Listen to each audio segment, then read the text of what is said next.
সবাইকে শুভেচ্ছা জানাচ্ছি। আপনারা অনেকক্ষণ ধরে কষ্ট করে অপেক্ষা করছেন। আজকে মাননীয় প্রধান নির্বাচন কমিশনার সহ এবং নির্বাচন কমিশনার আনোয়ার সাহেব ছিলেন।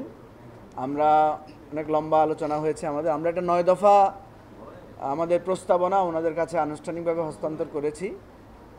আর এর বাইরে নির্বাচনের সংখ্যা নিয়ে নির্বাচনের কি বিষয় আসতে পারে আমাদের অনানুষ্ঠানিক অনেকগুলো আলোচনা হয়েছে। আমরা যে কয়েকটা বিষয় তুলে ধরেছি 9 দফার মধ্যে, তার মধ্যে কয়েকটা বিষয় বেশি প্রায়োরিটি পেয়েছে।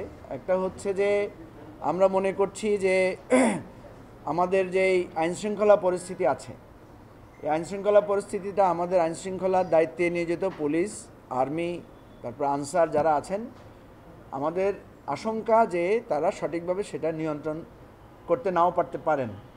কারণ ইতিমধ্যে যে বিভিন্ন ঘটনা ঘটেছে সেটা নিয়ে আমাদের মধ্যে এই শঙ্কাটা জাগ্রত হয়েছে।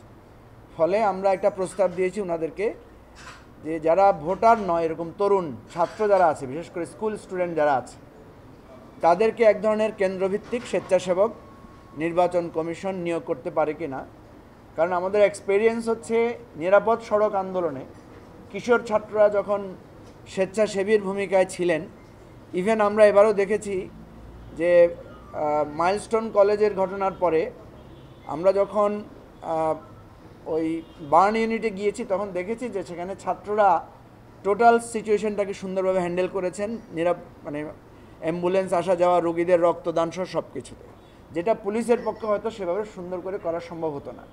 সেজন্য আমরা ওনাদেরকে অনুরোধ করেছি যে আপনারা পুলিশ আর্মির পাশাপাশি স্কুল ছাত্রদেরকে, যারা হয়তো ভোটার না বাট কিছুটা তারা সাইজে এবং বয়সে বোঝার আছে এবং যারা এই গণ অভ্যুত্থানের জেএনজি হিসাবেও ভূমিকা রেখেছে, তাদেরকে যদি আমরা মোটিভেট করতে পারি এবং তারা যদি ভোটারদের এবং প্রার্থীদেরকে এই বয়স থেকে আবেদন জানায় যে কোনো ধরনের সহিংসতা বা নির্বাচনী আচরণবিধি লঙ্ঘন করা যাবে না, তখন এই স্বেচ্ছাসেবকদের একটা বিরাট রোল হতে পারে আমাদের এই নির্বাচনী সহিংসতা রোধ করার জন্য।